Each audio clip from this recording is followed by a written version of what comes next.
Hi there Star Wars collectors, and welcome to another Bossk Bounty video, and welcome to episode 113 of Ask Boss Bounty.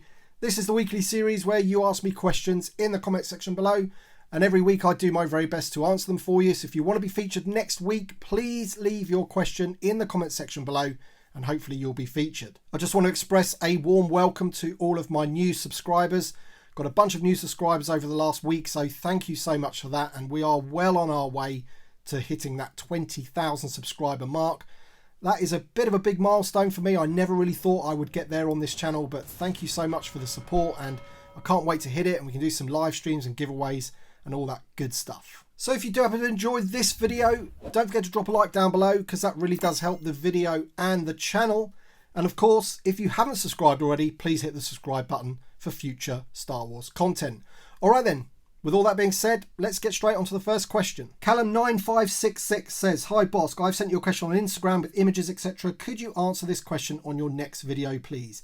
It's relating to the VC21 GAM guard and why some have huge stickers on the back and others don't. Love your videos, thanks." Alright then, I did answer your question on that Instagram, but I thought it'd be a good thing to show in the video for people that don't know. So it's not just the Gamorrean guard that has the really large sticker on the back. Let me just show you guys, for anyone that doesn't know what Callum is talking about.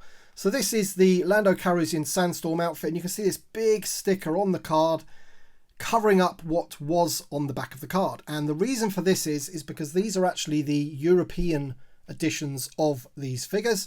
You can see also on the front of the card, they've put a black sticker over the front there and also up there as well. Underneath there, I guess, is all the warning stuff and things like that. And on the back, yeah, they have all of this sticker here, which is all of your European languages and things like that. Now, these stickers do remove. Now, I wouldn't advise personally removing the sticker, because I think the fact that it has the sticker on it makes it a like European variant as such. Now, they don't look as good as the cardbacks, I admit, but I still think you should keep it as is. However, I am going to show you that it is possible to take off the sticker if you so wish without damaging the card, and I'm going to do it on this one here because this Lando Calrissian of mine, it's not in the greatest of shapes. We've got a bit of a scratch down here, there's a lot of finger marks, and you know, it could really do with a clean. It's one of my older cards. We've got a bit of edge wear down the side here. So I'm not really too concerned if I happen to mess this one up. And if I really mess it up, I don't actually have that figure loose. So it'd be a good one to open. And then I'll just pick this one up at some point.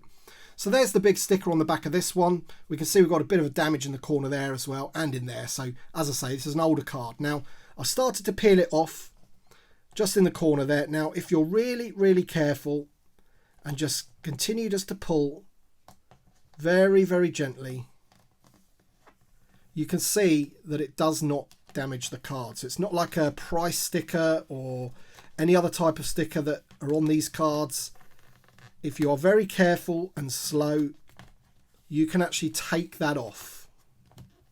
And it'll usually come off in one go if you're really, really careful and patient. So there you go. I've left some residue in that corner there, but as I say, that will just come straight off like that. You see that there? So we can just continue to take this off.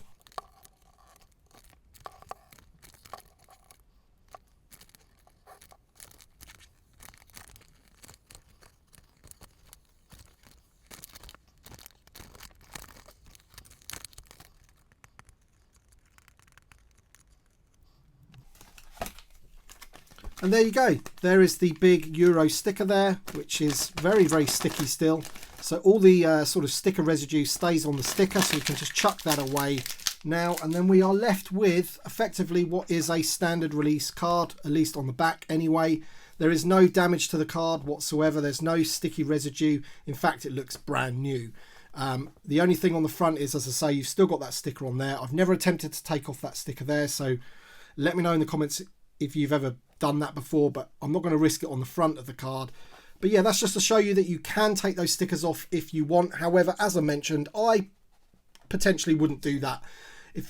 I would keep them how they are, and then you have definitely got that sort of Euro release of that card back. Mark T Modular Synth has a question about the deluxe boxes, and he says, would you want to see the new deluxe box and blister card style figures being used more widely going forward? I know a lot of traditionalist collectors came out in a rash when these were announced, but I think they're a welcome addition. Well, my opinion about those is that I think they should use them sparingly. I don't mind the fact that they've done them. I think they're a good expression to have in the line for figures that warrant them. So if it is a figure that has lots of accessories, then I think that it's a good thing.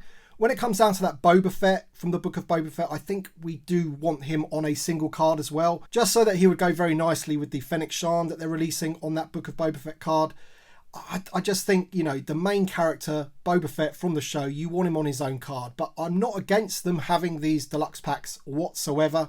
But I think what will happen is that they'll tend to be figures that have already been released and then repacked with extra accessories. And I'm totally fine with that. Nick Reddock says, question for next week. Do you ever go back to old episodes of your channel to see how accurate or inaccurate you are with predictions on new figures or sets? I don't actually do that, no. But then again, I don't really think that I make sort of predictions or rumours. I kind of report on what the sort of news is out there. There have been occasions in the past where I have known about things that have been coming out, like the Carbon Freezing Chamber and the reissue of Slave 1, and the Millennium Falcon was the most famous one that I got a lot of grief for on the Vintage Collection Facebook group. People telling me that I'm full of BS and whatever and things like that. But at the end of the day, those three things I knew about and they came out that year. So I wasn't too bothered about it in the end. But as I say, you know, I answer your questions on what I think might happen. There are some things that I do know about which I don't want to say too much about at the moment because I think it would get other people in trouble, perhaps, maybe. Or maybe that information that I have is only from one source and I want it backed up by multiple sources before I sort of pass it on to you guys.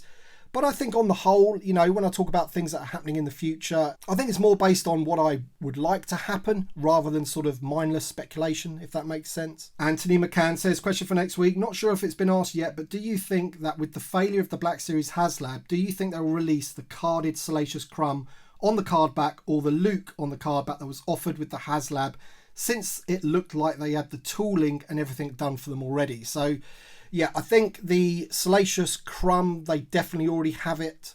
And the Luke was going to be an all-new sculpt. And I think in 2023, when the Return of the Jedi 40th anniversary happens, they'll be doing those card backs again. You know, this style card back for the Return of the Jedi, just like they did with Star Wars and The Empire Strikes Back. And I think Luke would have been one of those ones. Maybe not on that Power of the Force card, but on a standard Jedi card like that. With the Salacious Crumb, I'm not too sure if they'll bother doing that. It'll be a smaller card. It may not fit in with it. And I think that might have just been an extra for that HasLab project, which is a bit of a weird stretch goal anyway. Salacious Crumb really didn't have too much to do with the Rancor. He had more to do with Jabba the Hutt. So if they're ever to do like a HasLab Jabba the Hutt, then you'd expect to get a Salacious Crumb, wouldn't you? But with the Rancor, it just felt a bit weird. But I can definitely see a Luke Skywalker on a Return of the Jedi card for the 2023 Return of the Jedi anniversary. Gigamax says, question for next week. What do you think holds back Hasbro from making a vintage collection Cal Kestis from Fallen Order or any of the Ghost Crew from Rebels? Is it just a matter of interest? I hear Fallen Order 2 is coming out, so it seems there is more interest. Anyhow, great channel, and I hope all is well on your side of the galaxy. Thank you so much, Gigamac. Yeah, I think I've talked about this one before with the Rebels. I think with the Rebels, essentially, when that show came out, the vintage collection wasn't even in production at that point. We had to wait another, 4 years? When did Rebels come out? 2014, 2015? Something like that, somewhere around then. And the vintage collection came back in, 2018? So I think it just completely missed the boat. With Fallen Order, I think it was surprising that we didn't get Cal Kestis, but I do think now we are getting Fallen Order 2, and the fact that they've already made 2 figures of Cal Kestis in the Black Series, and that we do now have Gaming Greats figures from Fallen Order, I think Cal Kestis would be more likely to happen than it was, say, last year. Chris Rook says, hey Bossk, hope everything going well for you and your family. Here is my question. Now that we've seen the assassins going after Boba Fett in the Book of Boba Fett, are you thinking of getting any of the G.I. Joe Night Creeper ninjas from the Defense of Cobra Island 7-pack? They're practically a perfect replacement or a stand-in until Hasbro actually makes one. Also, what do you think of the odds of us getting a vintage collection figure of the Tusken Raider that taught Boba their gaffy stick fighting style? I don't know about you or anyone else, but that guy looks totally awesome and definitely stands out from any other Tusken Raider figure ever. So yeah, the second part of your question there, that Tusken Raider, I believe it's a female, and 100% I would love that in the vintage collection. And I think all the noises that I've seen on social media, I think Hasbro are pretty clear that everyone would want that figure. I would suspect that you'll probably see it in the Black Series before the Vintage Collection, unfortunately. That just seems to be how things go.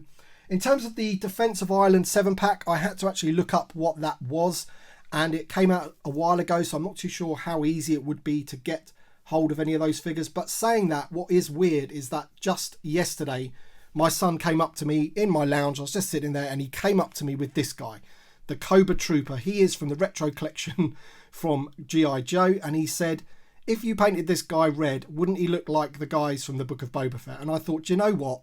He isn't far off. So maybe I'll get one of these myself. This is my son's. And maybe I'll do my first ever custom and see if I can create those like assassin guys from the Book of Boba Fett. But not too sure how well it'll turn out. But I think, you know, especially the head with the face mask there, I think they're pretty close. Jason Lear says, hi boss, just want to say I'm super impressed with the Rebel Fleet Trooper pack. Do you see Hasbro doing this with Rebel Hoth, Endor or Scarif packs? My son thought it'd be cool if they did a Rebel pack from Battlefront 2 with alien heads on the soldiers. Thoughts? So like you, I absolutely love the Rebel Fleet Trooper pack. I think it's awesome, and I've just put a few figures here of ones that I think would be good ideas. I'd absolutely love to see them do a pilot set from the Battle of Yavin. I think that would be awesome. The sculpt's there with Luke. You could just modify it slightly for the different characters. I would love to see a Endor Rebel Trooper pack with lots of different ones. You could take the one from the Revenge card and this guy, maybe make one of the sergeants or something. That would be awesome as well.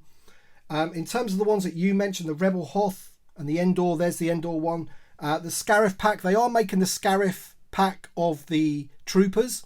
But of course, we need guys for those to fight, don't we? So, first of all, they need to make us a Rogue One Rebel Soldier, don't they? And then they can sort of modify it and make a multi-pack of them. But I think they need to make the figure first, if that makes sense. And following on about the 4-packs, This Is No Cave says, great to see the live stream with John, Miko, Chris and Jason. Question for next week. The 3 Troop Builder 4-packs that have been announced so far all seem to be built on an existing Vintage Collection figure. VC 52, 183 of the Rebel Fleet Troopers, VC 140 Stormtroopers and VC 133 Shore Troopers, but with some minor modifications. Do you think that the standard for this expression is for there has to be an existing TVC carded figure before the 4-pack can be made? So that's kind of what I just said there about the Rebel Trooper for Rogue One. I do think that is probably the case. I think that they probably don't want to give you a 4-pack before they sell the carded version to everybody.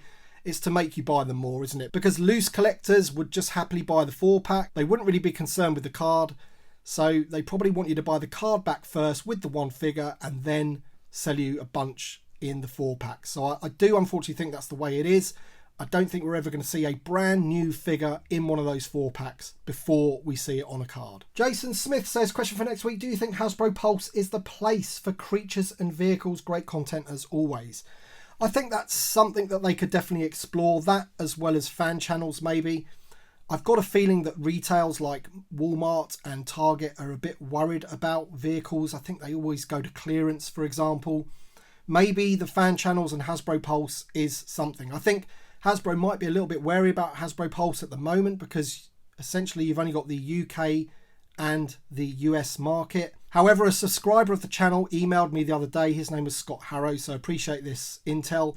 He was actually browsing the UK version of Hasbro Pulse and did a little search for something and ended up stumbling across some pages which looked like they were in construction for an EU version of Hasbro Pulse. So hopefully Hasbro Pulse will be available to people in the EU, which will open it up to a lot bigger market going forward.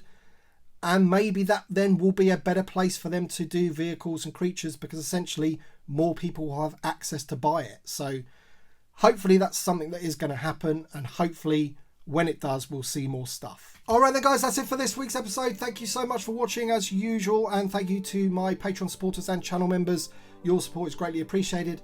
As I mentioned at the beginning of the video, if you haven't subscribed already, please subscribe to the channel. We are going to hit 20,000 subscribers very, very soon, and all sorts of cool things will happen on the channel when that happens. So hit subscribe if you haven't already. Thank you so much for watching as usual, and we shall see you on the next one.